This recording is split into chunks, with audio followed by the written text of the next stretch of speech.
We've grown on Wheat Ninny Bum. We're back with a new video, and though I didn't mention it in the past two videos, I am in fact in the mobile studio, aka my car. So with that being said, let's hop right into today's video, and I'm gonna try to keep it fairly brief. Excuse me, it's a little late. The Oklahoma City Thunder went into Denver and put it on them. They beat them 102-87, and it didn't seem like at times it was that close. And Shai Alexander picked up right where he left off from last year. He led the Thunder. This man had 28 points. I think he shot 11. I believe it was 11 of 24 from the floor, if memory serves me correctly. He in fact was 2 of 6 from downtown, 4 of 5 from the charity stripe, 8 assists, 7 rebounds, 2 steals, 3 blocks. I mean, really stuffed the stat sheet and was a +8 on the evening. I will name plus minus. I know some of you have an issue with the stat, and I can understand that. Plus minus can be kind of deceptive because, like I said, it can depend on what the other people around you are doing. Because if you are balling and having a positive impact as far as your team and what goes on, but your guys stink or they're not doing their job, it's going to negatively affect the plus minus because they're getting cooked on defense or whatever, or they're having an off night from an offensive standpoint. But it can somewhat elucidate or illustrate the impact, though it is not the be-all, end-all. And like I said, I feel it's an incomplete statistical metric, but I'll still continue to do it, just try to give you an idea of different guys having an impact. So with that being said, let me jump back into what happened in the game. And Denver kind of got out on them early.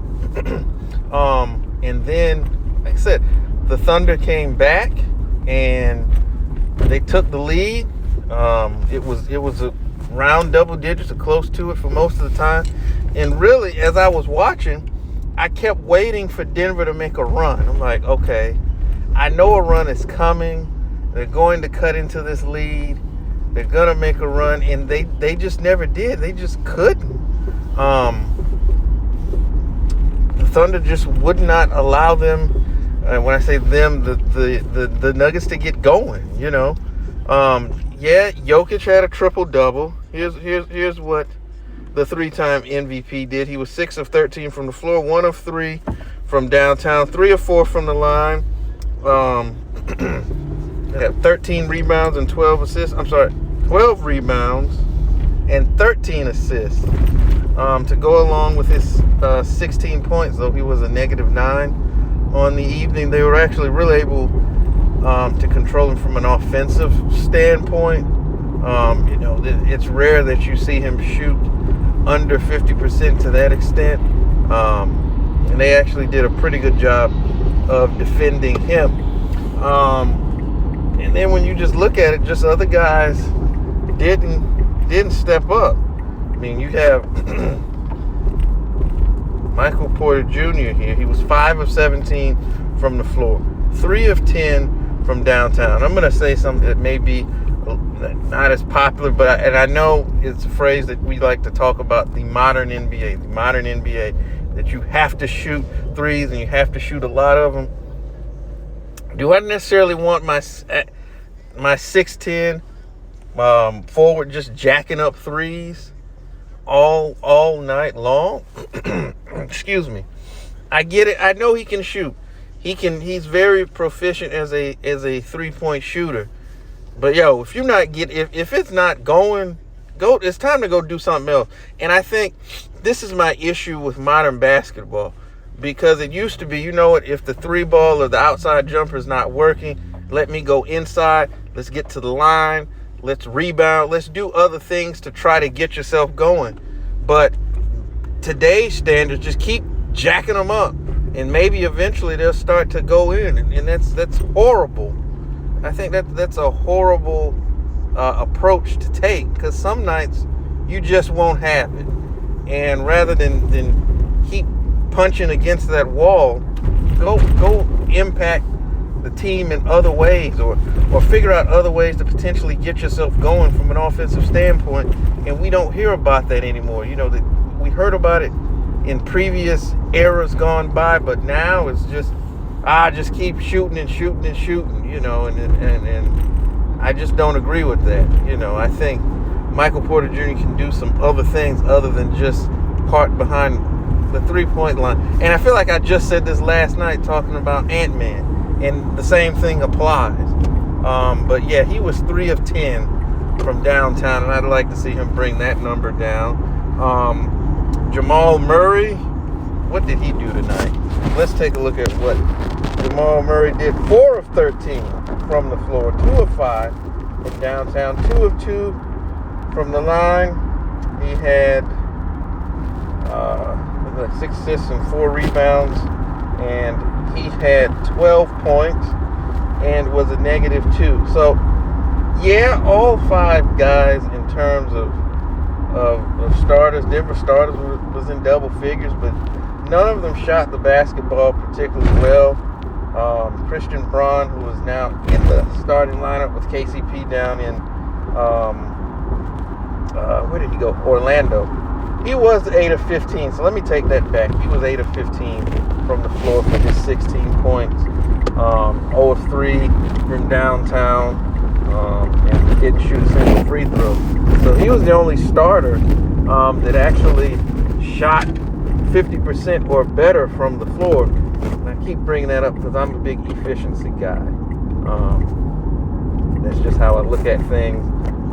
Aaron Gordon was 5 of 12, 0 of 1 from downtown, 2 of 2 from the line, 9 rebounds, 2 assists, and he had 12 points, and he was also a -4.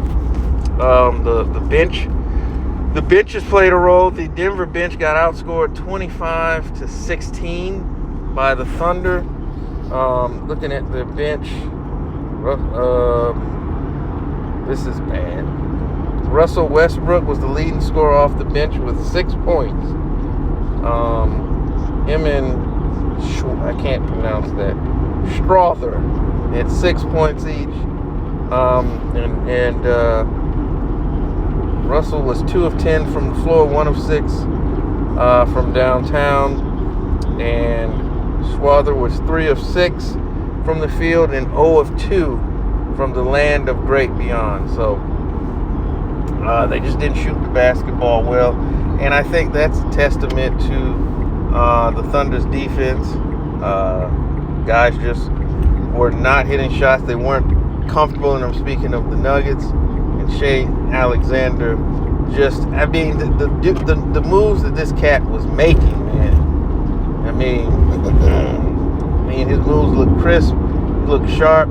Game 1, he looks ready to go, and he looks in midseason form already. If he keeps playing like this, you can definitely pencil him in for a slot on the All-NBA first team, and he's going to have a say potentially into who is MVP. I thought he played that well tonight. So a good win for the Thunder, serving notice that last year was not a fluke, and if anything, they got better. And this is without Hartenstein. He didn't even play.